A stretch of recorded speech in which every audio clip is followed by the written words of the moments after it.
امروز دیگر از اگر حرف نمیزنیم. امروز از اتفاقی که افتاد سخن میگوییم.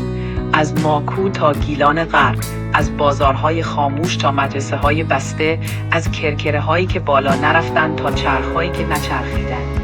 کردستان ایستاد، نه یک شهر، نه یک حزب، نه یک جریان، بلکه یک پیکر. آنچه دیروز گفتیم و خواستیم امروز به عمل تبدیل شد و این لحظه تاریخی است. سرکوب جنوب کردستان یک حادثه نبود و پاسخ سراسر کردستان هم یک واکنش احساسی نبود.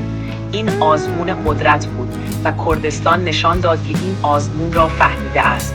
رژیم می‌خواست ببیند آیا می‌شود جنوب کردستان را با گلوله و ساچمه له کرد بی آنکه شمالش تکان بخورد؟ پاسخ امروز روشن است. نه. کردستان نشان داد که جنوب حاشیه کردایتی نیست، قلب زخمی آن است.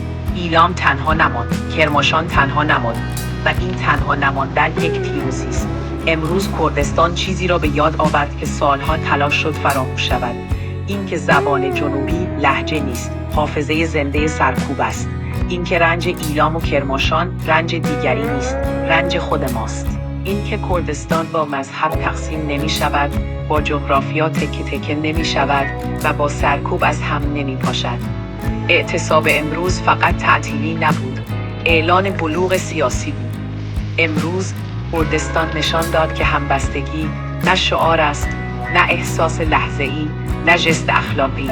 همبستگی ضرورت وجودی ماست. اگر امروز جنوبش تنها میماند، فردا نوبت شهر دیگری از کردستان بود. اگر امروز زبان جنوب شنیده نمیشد، فردا روایت ملی ما از درون فرو می‌ریخت. اما امروز کردستان شنید، ایستاد و پاسخ داد. این پایان راه نیست. این فقط اثبات یک امکان است. این که می شود متحد بود و این امکان از امروز دیگر فرضیه نیست. تجربه زیسته ماست. پس بگذارید این را با صدای بلند بگوییم. کردستان یک پیکر است. زخم ایلام درد محاباد است. فریاد کرماشان پژواک سن است. سوگ ملکشاه خشم ماکوست. اندوه آبدانان نبض قطور است. و همبستگی ما نه فقط واکنش به سرکوب، بلکه تعریف ما از خودمان است. سپاس از همه شما که ایستادید و که نشان دادید مقاومت از همین آگاهی جمعی آغاز می شود.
Shut its gates.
Be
Kurdistane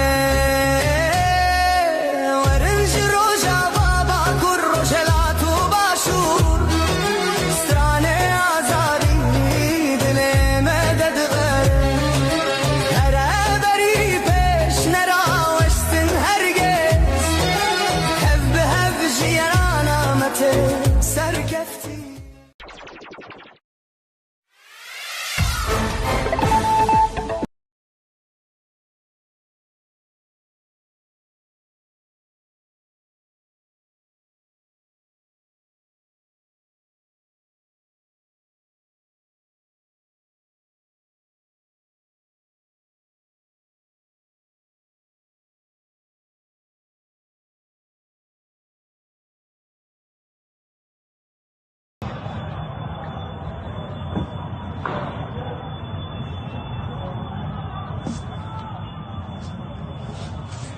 Tamam, canım.